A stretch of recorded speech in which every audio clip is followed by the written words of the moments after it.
welcome to The Guide. I'm Yo. And I'm Will. And we're here to talk a little bit about Forza Horizon. The coolest racing game ever. And that's our review. Thanks for joining us. Yeah. So this is a game that's not done necessarily by Turn 10 Studios, which has done the numbered Forza Horizon games. This is a new developer for it. Yeah, but it's kind of a collaboration of a lot of game designers from over the years. You have some guys who have worked on the Dirt series. You have some guys who have worked on the Need for Speed series. You know, like all these guys who've worked on some of the best racing games around, came together, created Playground Games, and then Turn 10 was so impressed with their talent, they said, all right, take the Forza franchise and run with it. Let's see what you can do with it. And they came up with an open world Forza game called Forza Horizon. Which I think racing fans of Forza have been waiting for an open world system for quite a while now. I don't think I realized how much I was looking forward to that until I started playing it, and I'm thinking, man, this is great. I really enjoy this. I mean, this is amazing. Yeah, it's great. And I can imagine, especially for someone like you that's from Colorado, where there are real maps, real road maps that this game is based off of. Well, they did some research for places all around the world, and they settled on Colorado because there you have a diversity of environments where you have the open plains, you have kind of like the desert red rock areas with the canyons and whatnot, and then of course you have the mountains with the aspen trees and the winding roads. And I'll tell you, from growing up in Colorado, it feels like driving in Colorado, except I'm driving a lot faster and in a much cooler car, which makes it a much better experience, because I'll never do that in real life. So the setting is absolutely, I mean, the game is stunningly beautiful. It is. It not looks just really the good. cars, but just everything about it. Everywhere you go, I'm crashing into a wall because I'm like, look at that. That's gorgeous. Whoa! Yeah, it's a game that you actually want to take advantage of the picture features. Yeah.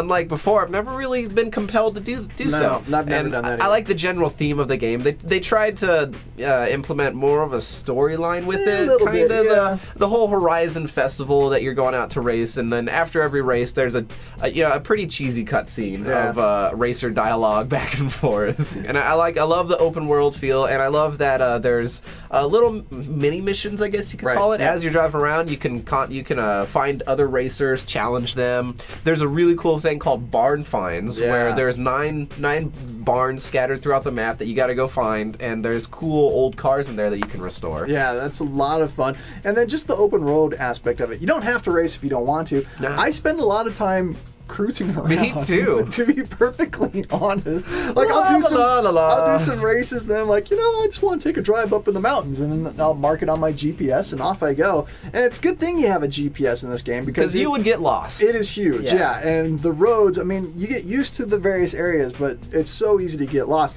which is true in real life too. I mean, we all need GPS, a God positioning system. Isaiah 30 verse 12 talks about if you turn to the right or to the left, you'll hear a voice behind you saying, this is the way, walk in it. We need that direction in life.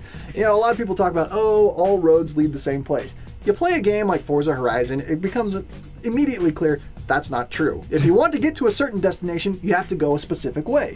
That's the way it is spiritually. And so that's why we need the God positioning system to point us in the right direction so we can get to eternity.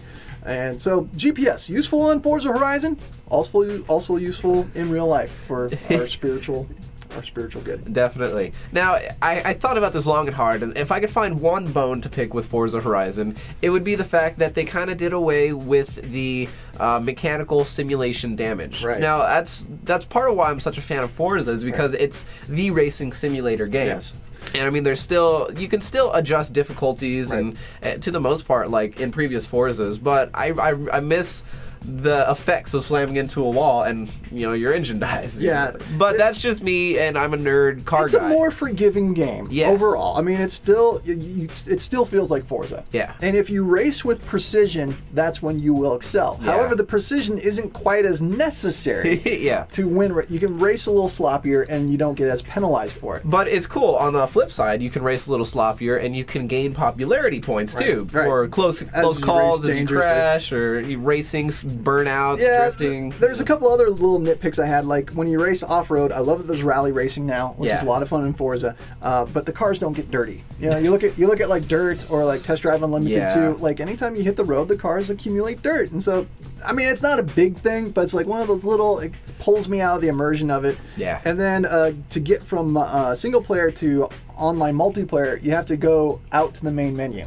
You know, when you have games like Burnout Paradise and Need for Speed that are making it so seamless, the transition between online and offline and all that, to have that so abruptly separated is kind of jarring in today's day and age. However, the online, you know, there's stuff like cat and mouse games, the tag games, the virus games, which I think work better in Forza Horizon than they did in like Forza Motorsport 4. Yeah, because before those games were limited to a track, and now you've got a much bigger playground to exercise on. Way more fun to do it that way. So those games feel like they should have always been in this type of open world game instead of a circuit racer like Forza Motorsport 4. So what would you score Forza Horizon? Yeah, I'd give it a 6 out of 7 because if you're a Forza fan, you're gonna love it. Even if you're not, like you said, it's a little bit more forgiving. So for new racers, it may be easier environment to step in on and join the Forza racing legend, I guess. Yeah, you know, I agree. 6 out of 7. Forza Horizon, it looks gorgeous. It sounds amazing. I love hitting a tunnel when I'm driving my Mustang Boss 429. Yes, it's just like... The cars maintain their very unique identities and sound, that's for sure. It's a gorgeous game. There's lots to do. It's just wide open. And there's just a few little nitpicks, you know, like, I don't know why it bothers me my car doesn't get dirty when I'm on a dirt road, but it does. But that's just a minor thing. I mean, overall, it's just it's a brilliant take on Forza. Yeah. It's a Test Drive Unlimited to Burnout Paradise, Need for Speed, dirt game with Forza DNA. Yes. All bundled together, unleashed on the open road. It's awesome, and you really need to check it out. So to read our full review, of course, you can swing over to the guide at gameandmovieguide.com and to find out when we're posting reviews like this and other things that we'll be reviewing a lot of here soon. Check out our Facebook page. Yeah, the busy season's coming, so make sure you're keeping up to date on our Facebook. It's facebook.com/game and movie guide. We've also got the Google Plus and Twitter going on, so stay up to date.